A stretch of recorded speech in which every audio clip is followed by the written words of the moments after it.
let's continue to solve, and now we're going to factor. So we're going to solve cotangent of x times cosine squared of x equals 2 times cotangent of x.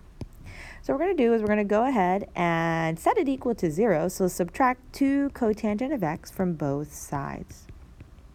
So cotangent of x, cosine squared of x, minus 2 cotangent of x equals 0. So now we can factor out a cotangent of x.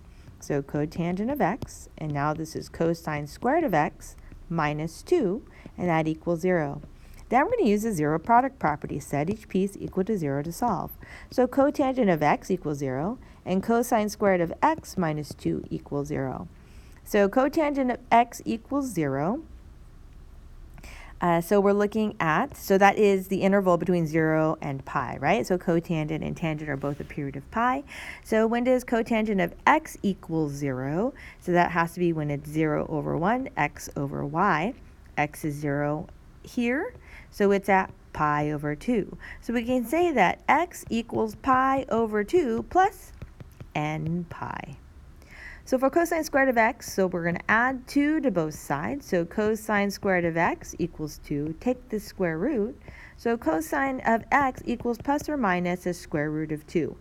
Now, if you remember about a unit circle, this is outside the range of cosine. So there is no solution in this case on this side. So our only answer is x equals pi over 2 plus n pi. Try this example. Solve sine squared of x equals 2 times sine of x. So trying this out, you should have been able to factor it and get sine of x times sine of x minus 2. When you solve, you get sine of x equals 0 and sine of x equals 2. So the sine of x equals 2, there was no solution on that side because it's outside the range of sine. So thinking about a sine curve, right? Here is sine and 2 is out here, so it would never hit. So then you have sine of x equals 0. So when does it equal 0? It equals 0 at 0 and at pi. Now you could say 0 plus 2n pi, but you also have to say pi plus 2n pi.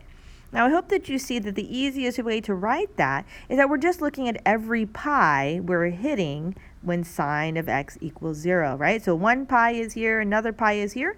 So we can just say n pi. So at 0 pi, that's 0. 1 pi is pi, 2 pi, and so forth. So our only answer is x equals n pi.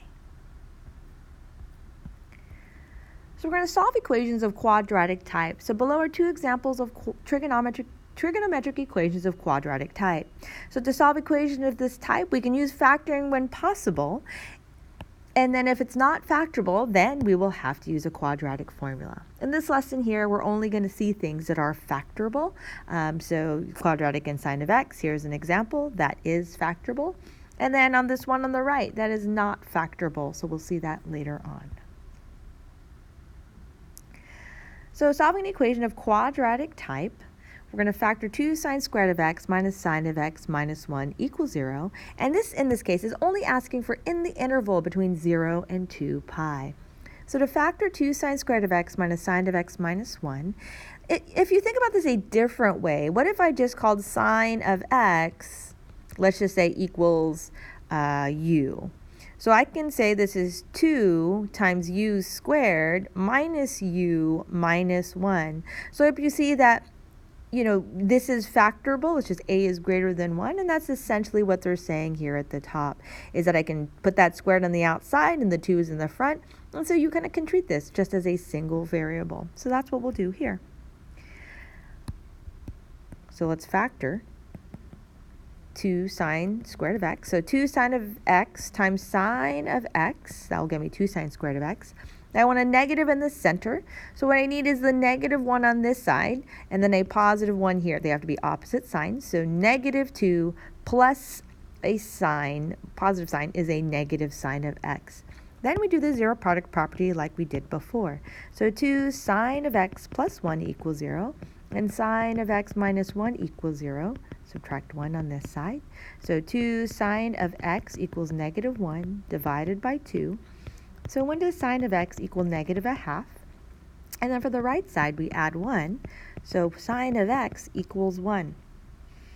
So sine of x equals negative a half. We know we're in quadrant 3, and 4.